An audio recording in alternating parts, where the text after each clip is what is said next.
என் அன்பு பிள்ளையே, உன் மனவேதனையும் தனிமையும் நான் அறிவேன். ஆனால் நீ ஒருபோதும் தனித்து இருக்கவில்லை.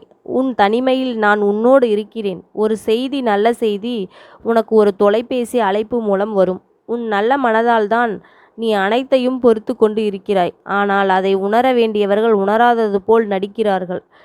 உன் நல்ல மனதிற்கு நீ எதிர்பார்த்த நன்மைகள் நடக்கும். யாருடைய மனமும் புண்படக்கூடாது என்று நினைக்கும் உன் மனம் புண்படும்படி சிலர் பேசுகிறார்கள் என்று எண்ணி வருந்தாதே. நீ வருந்த வேண்டும் என்பதற்காகவே அவர்கள் அறிந்து கொண்டு செய்கிறார்கள். அதை பெரிதுபடுத்தி கவலை கொள்ளாதே. உனக்கு செய்வதற்கு நிறைய கடமைகள் உள்ளன.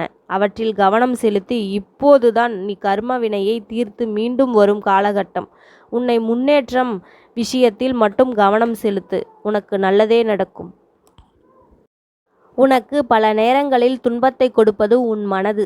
ஆகையால் உன் மனதை வேண்டாதவைகளை அனைத்தும் நினைக்க வைக்கக்கூடாது. அந்த மனதிற்கு நீ கடிவாளம் போடு.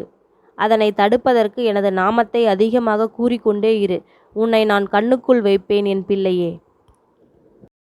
என் வாக்குகள் நம்புவதற்கு கடினமாக உனக்கு தோன்றினாலும் அது நடக்கும்போது உன் மனம் மகிழ்வதைக் கண்டு நான் மகிழ்ச்சி அடைகிறேன். உன் மகிழ்ச்சி படிப்படியாக அதிகரிப்பதை காண்பாய்.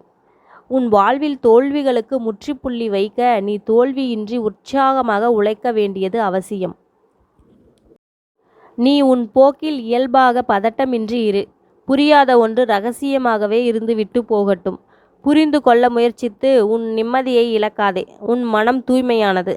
அதை நான் வெகு நாட்களாக பார்த்து வருகிறேன். ஆனால் இதுவரை உன்னை நம்பாதவர்களை இனி நம்ப வைக்க போராட வேண்டாம். நீ சொல்லும் உண்மையை இங்கே புரிந்து கொள்ளப் போகிறார்கள். பொறுமையாக இரு.